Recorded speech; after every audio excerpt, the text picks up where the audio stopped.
텔레마쿠스라는 수도사가 로마의 박해를 피해서 운둔 생활을 하고 있었습니다. 어느 날 하나님은 텔레마쿠스에게 음성을 들려주셨어요. 너는 로마로 가라. 그곳은 바로 너의 일터이고 그곳에서 너를 부른다. 텔레마쿠스는 즉시 로마로 발걸음을 옮겼습니다. 당시 로마는 이미 기독교 국가가 되어 있었습니다. 그런데 주말이면 원형극장 안에서 포로로 잡혀온 검투사들의 칼싸움이 있었어요. 한 사람이 죽을 때까지 계속해서 싸우는 그런 아주 잔인한 경기였습니다. 사람들은 그 잔인한 칼싸움을 보면서 쾌감을 느낍니다.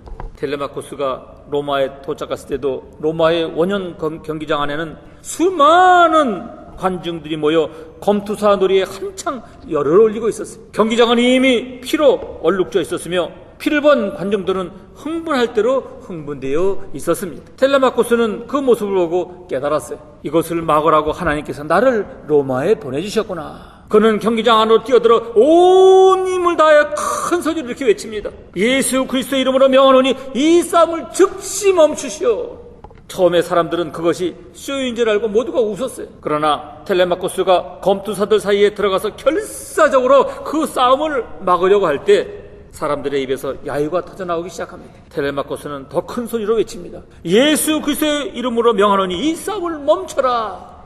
급기야 경기를 진행시키던 지휘관이 검투사 가운데 한 사람에게 텔레마쿠스를 먼저 처치해버리라는 손짓을 합니다. 번쩍이는 칼과 함께 텔레마쿠스는 피를 흘리면서 그 자리에 쓰러졌어요. 그러나 그는 자기의 숨이 멈추기까지 계속해서 외쳐댔습니다. 예수 그리스도의 이름으로 명하노니 이 싸움을 멈춰라. 그 순간 경기장은 숙연해지기 시작했습니다. 같이 관람하던 황제 호노리우스는 그 자리에서 조용히 일어났습니다. 그리고 말없이 경기장 밖으로 나갔습니다. 그러자 그 뒤를 따라서 관중들도 한 사람 두 사람씩 자리를 떠나기 시작했습니다. 결국 나중에는 두 검투사들마저도 고개를 푹 숙인 채 퇴장을 했습니다. 주후 391년에 있었던 사건입니다. 결국 이 사건을 계기로 해서 로마에서는 더 이상 검투사들의 경기가 두 번 다시 열리지 않았다고 합니다. 사랑하는 성도 여러분, 이 땅에 살고 있는 모든 사람에게는 하나님께서 주신 사명이 있습니다. 누군가는 그 사명에 아무 관심이 없이 살아가지만 또 누군가는 그 사명을 위해 목숨을 겁니다. 오늘 본문 21장의 말씀에 당신에게 주신 사명 곧 십자가에 달려 모든 사람을 구원하는 그 하나님의 위대한 구원 사명을 위하여 예루살렘으로 올라가시는 예수님을 보게 됩니다. 오늘 우리는 본문을 통해 사명을 위해 예루살렘에 입성하시는 예수님의 모습을 살펴보면서 우리의 이 땅에서의 사명을 어떻게 감당하며 어떤 길을 걸어가야 할지 생각해보는 시간을 갖기를 원합니다. 본문 21장은 예수님의 예루살렘 입성을 소개하고 있습니다. 예수님께서는 예루살렘을 입성하실 때 아주 멋지고 화려한 백마를 타고 입성한 것이 아니라 그저 평범한 나귀 새끼 한 마리를 타시고 입성하셨어요. 왜 예수님께서는 백마가 아니라 평범한 나귀 새끼, 아니 어쩌면 초라하게 보일 수밖에 없는 나귀 새끼를 타고 예루살렘으로 입성했을까요? 예수님이 이 백마를 구할 수 없었을까요? 아니잖아요. 예수님은 백마를 못 구하셔서 그러신 것이 아닙니다. 그럼 왜 예수님은 백마가 아닌 멋진 군마가 아닌 한낱 나귀 새끼를 타고 입성하셨을까? 오늘 본문 마태복음 20장 4절에 이는 선지자로 하신 말씀을 이루려 하심이라 일렀으되 시온 딸에서 이르기를 내 왕이 내게 임하나니 그는 겸손하여 낙이 곧 멍에 매는 짐승의 새끼를 탔도다 하라 하였느니라. 왜 예수님이 낙이 새끼를 타고 예루살렘에 올라가셨나요? 스가랴서 9장 9절의 말씀에 시온에 따라 크게 기뻐할지어다 예루살렘에 따라 줄거이 부를지어다 보라 내 왕이 내게 임하나니 그는 공의로우며 구원을 베풀며 겸손하여서 나귀를 타나니 나귀의 작은 것 곧 나귀 새끼니라. 예수님은 이 땅 위에 태어나는 순간부터 이 땅에서의 삶을 마치고 승천하는 순간까지 당신에게 예언되어 있는 말씀을 이루기 위해 살아가셨습니다. 예수님이 베들레헴에서 태어나고 나사렛에서 자라서 평생 말씀을 이루며 사시다가 결국 이렇게 예루살렘에 입성하시는 것, 그것도 나귀를 타고 입성하는 것, 이 모든 것은 결코 우연히 어쩌다 일어난 일이 아니라는 것입니다. 하나님은 우연히 어쩌다가 어떻게 이 땅을 만드시지 않으셨습니다. 하나님은 우연히 어쩌다가 어떻게 예수님을 이 땅에 보내시지 않으셨습니다. 심지어 예수님이 예루살렘에 입성하실 때 나귀 새끼를 타고 올라가야 한다는 것까지 치밀하게 계획하시고 예언하시고 이루시는 하나님이십니다. 마태복음 10장 29절에 참새 한 마리가 한 아사리온에 팔리는 것도 하나님께서 허락하지 않으시면 될 수 없느니라 말씀하고 계십니다. 이어지는 30절에서 하나님께서 우리의 머리털까지도 세시고 계시다 말씀하시고 31절에 두려워하지 말라 너희는 많은 참새보다 귀하다고 말씀하고 계십니다. 사랑하는 성도 여러분, 이 세상은 우연은 결코 없습니다. 나귀가 태어나고 그 나귀가 예수님을 모시고 예루살렘에서 올라가게 되는 것도 하나님의 계획 가운데 있고, 참새 한 마리가 태어나 팔리고 사는 것도 하나님의 뜻 가운데 있으면, 우리가 이 땅에 태어나 살아가는 그 모든 것은 다 하나님의 계획과 섭리 가운데 있으며, 하나님은 우리를 향한 그 계획과 목적을 반드시 이루시고야 마실 것입니다. 그러므로 우리는 로마서 8장 28절에 바울의 고백을 고백하지 않을 수가 없습니다. 하나님을 사랑하는 자 곧 그 뜻대로 부르심을 입은 자들에게는 모든 것이 협력하여 선을 이루니라 그렇습니다. 하나님이 우리를 이 땅에 보내셨고 하나님이 우리를 부르셨고 하나님이 우리를 구원하셨다면 그 하나님이 반드시 앞으로도 우리의 삶 속에 협력하여 선을 이루시고야 말 것입니다. 이 하나님의 계획을 믿으시기를 바랍니다. 기억하십시오.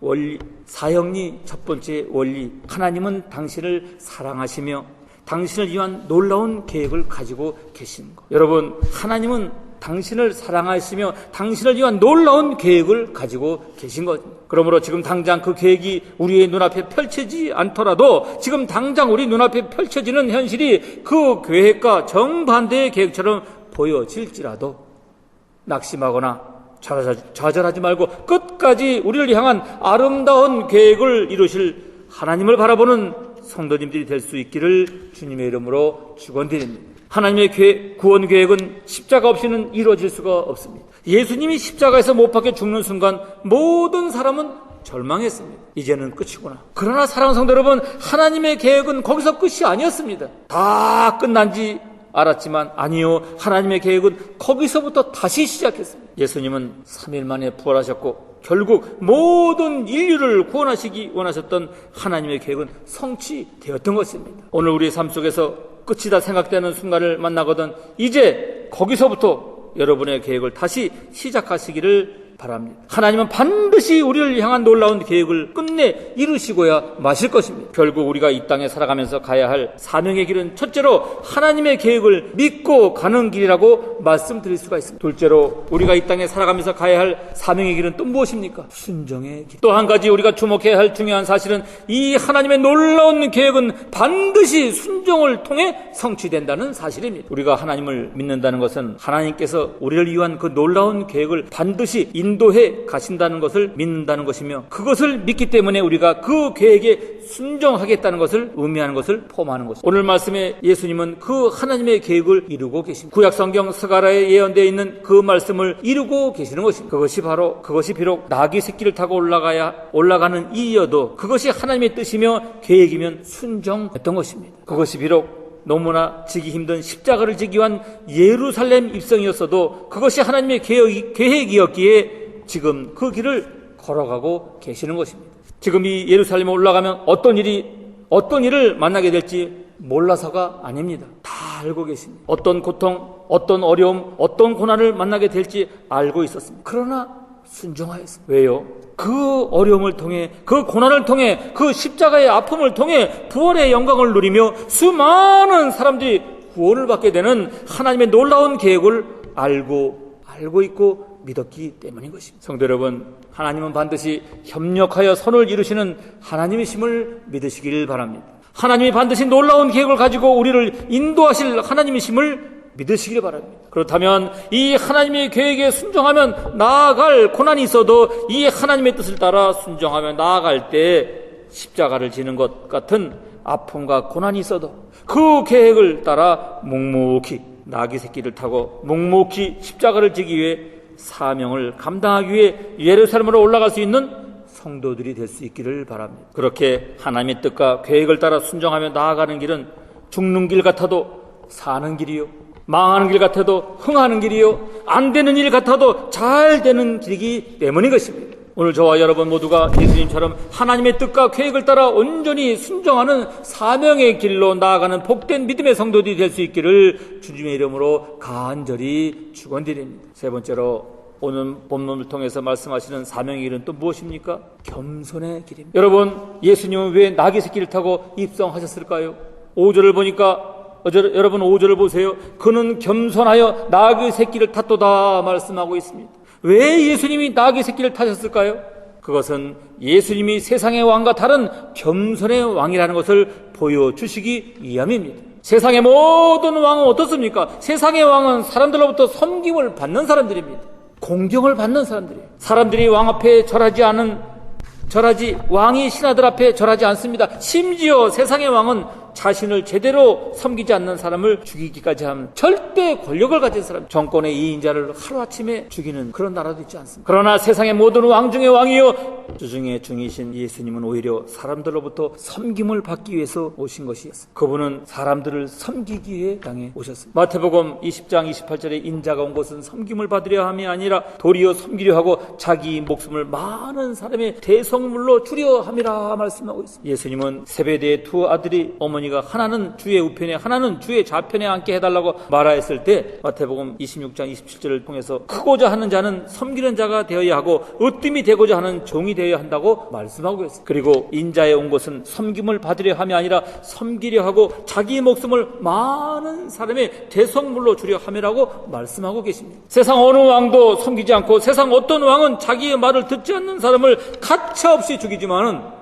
왕 중의 왕이신 예수님은 오히려 우리를 섬기기 위해 오셨고 때때로 교만하고 불순종하며 늘 주님의 실망시키는 우리들을 위해 오히려 대신 죽으시기 위해 오시는 왕이라 이 말씀입니다. 그러기에 그 왕이 예루살렘에 입성은 백마를 타고 화려하게 등장하는 세상 왕의 입성식과는 전혀 달랐습니다. 그 왕의 입성식은 사람이 한 번도 타본 적이 없는 연약하고 볼품없는 나귀 새끼 한 마리를 타시고 겸손히 십자가의 죽음을 각오한 채 묵묵히 올라가는 하늘나라 왕의 입성식이었습니다. 사랑하는 성도 여러분, 예수님이 나귀 새끼를 타시고 예루살렘에 입성하시면서 우리에게 무엇을 말씀하시고 싶은 것일까요? 너희도 이 세상 가운데 다르다는 것을 보여주라는 것이 아닐까요? 섬김 받기만을 원하고 높임 받기만을 원하는 세상에서 그렇게 살지 않아도 행복할 수 있는 것이 무엇인지를 보여주라는 것입니다. 그것이 그리스도를 따르는 진정한 그리스도의 모습이라는 것을 세상 가운데 확연히 보여주라는 의미가 아닐까요?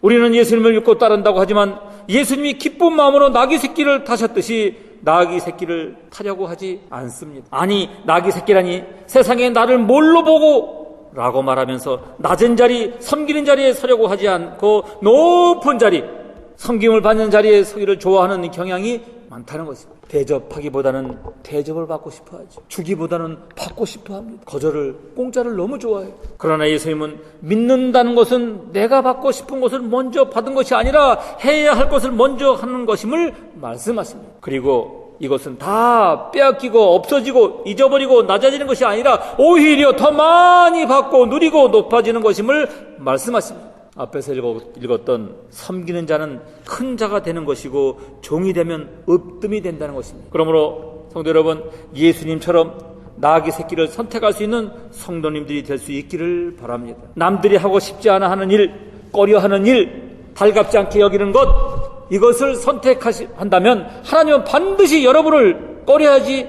않으실 것입니다. 달갑지 않게 여기지 않으실 것입니다. 나귀 새끼를 탄 예수님이 가장 높으신 왕이었던 것처럼 우리가 선택한 낮은 자리 나귀 새끼가 결코 낮은 자리가 아님을 하나님과 사람들을 통해 반드시 증명해 주실 것입니다. 사랑하는 성도 여러분, 우리의 삶에 놀랄만한 일들이 일어나기를 원하십니까? 그렇다면 내가 사람들이 놀랄 만큼 섬기십시오. 놀랄 만큼 낮아지십시오. 놀랄 만큼 대접하시길 바랍니다. 그럴 때 저와 여러분의 삶에 놀랄 만한 일들이 계속해서 펼쳐지게 될 줄로 믿습니다. 겸손의 길로 사명의 길을 감당하는 복된 믿음의 성도들이 될 수 있기를 간절히 바랍니다. 마지막 네 번째로 오늘 본문 통해서 보여주는 사명의 길은 무엇입니까? 주님을 위한 길입니다. 예수님께서 이처럼 나귀 새끼를 타고 예루살렘에 입성하시게 되었을 때 7절을 보니 제자들은 겉옷을 그 위에 깔았고 8절 9절을 보니 무리의 대다수는 그들의 겉옷을 펴고 나뭇가지 즉 종려나무 가지를 베어 길에 펴면서 호산나 다윗의 자손이여 찬송하리다 하면서 소리를 높여 환영하며 찬송했습니다. 오늘 말씀의 제자들과 무리들은 예수님이 다윗의 자손 즉 메시아임을 알았지만 그 메시아가 십자가를 지셔야 한다는 사실에 대해서는 몰랐습니다. 지금 그들은 예수님이 예루살렘에 입성하시게 되면 자기들을 로마의 압제로부터 구원하여 해방시켜 주실 것이라고 먹고 호산나 노래하며 찬송하고 있었던 것입니다. 그들이 지금 예수님을 열렬히 환호하고 호산나 노래하면서 겉옷과 종려나무 가지를 깔고 있었던 이유는 예수님 때문이 아니라 자기 때문이었어요. 자기들을 위하여 예수님이 행해 주실 그 일을 생각하며 기대하며 노래하며 찬송하고 있었던 것입니다. 그러나 실제로 그들이 원하고 바라는 그 일이 예루살렘에서 일어나지 않고 예수님이 무기력하게 체포되자 이들은 예수님을 떠나 뿔뿔이 흩어지고 누군가는 오히려 나를 위해 아무것도 하지 못하는 그리스도는 십자가에 못 박는 게 낫겠다고 외치는 사람들까지 있었을 것입니다. 지금 예수님께서 예루살렘에 입성하시는 것은 언제입니까? 주일입니다. 십자가에 예수님이 못 박히시는 것은 금요일, 잡히신 것을 목요일, 결국 3, 4일의 시간 동안 자기들이 원하는 해방과 기적이 없게 되자 이들은 하루아침에 예수님을 떠나고 돌아갔어요. 왜 채 일주일의 시간이 지나가기도 전에 이들은 찬양은 사라져버린 것일까요? 이들의 노래는 절망으로, 이들의 노래는 배신으로, 이들의 노래는 분노로 바뀌게 된 것일까요? 이들은 주님이 주님 되심을 노래한 것이 아니라 나를 위해 무엇을 해줄 주님을 노래하고 있었던 것입니다.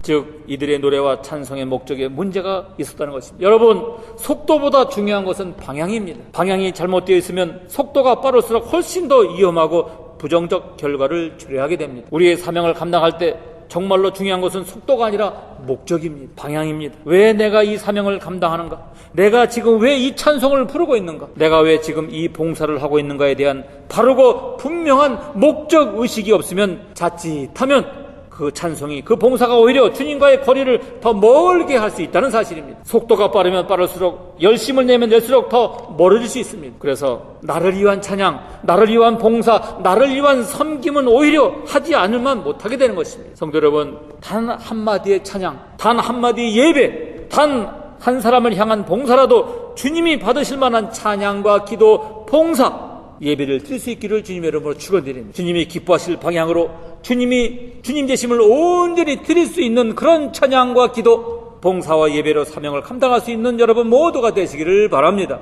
위대한 선교사 리빙스턴은 사명이 있는 자는 죽지 않는다고 말하고 있습니다. 사명이 있는 자는 죽지 않는다. 우리가 아직 이 땅에 호흡이 있다면 그것은 하나님이 주신 사명이 있기 때문인 것입니다. 오늘 우리는 이 땅을 살아가는 동안 우리가 감당해야 할 사명의 길이 무엇인지 사명을 위해 예루살렘으로 입성하시는 예수님을 통해 생각해 보았습니다. 첫째로 사명의 길 무엇입니까? 내가 하나님의 계획 속에 있어서 반드시 하나님이 나를 위해 위대한 계획을 나를 통해 펼쳐간다는 것을 믿는 믿음의 길입니다. 둘째로 그 구약의 예언과 하나님의 뜻에 따라 순종하였던 예수님처럼 순종의 길을 가는 것입니다. 세 번째로 나귀의 새끼를 타고 올라가심으로 세상의 왕들과 다름을 보여주셨던 예수님이 보여주신 겸손의 길을 가는 것입니다. 네 번째로 호산나 찬송하고 겉옷을 펴고 나뭇가지를 펼쳤지만 결국 자신을 위해서 노래하고 있었던 그들처럼이 아니라 주님을 위해서 노래하는 사람, 주님이 받으실 만한 예배와 봉사를 드릴 수 있는 방향과 목적이 주님께로 맞춰진 주님을 위한 길이었다.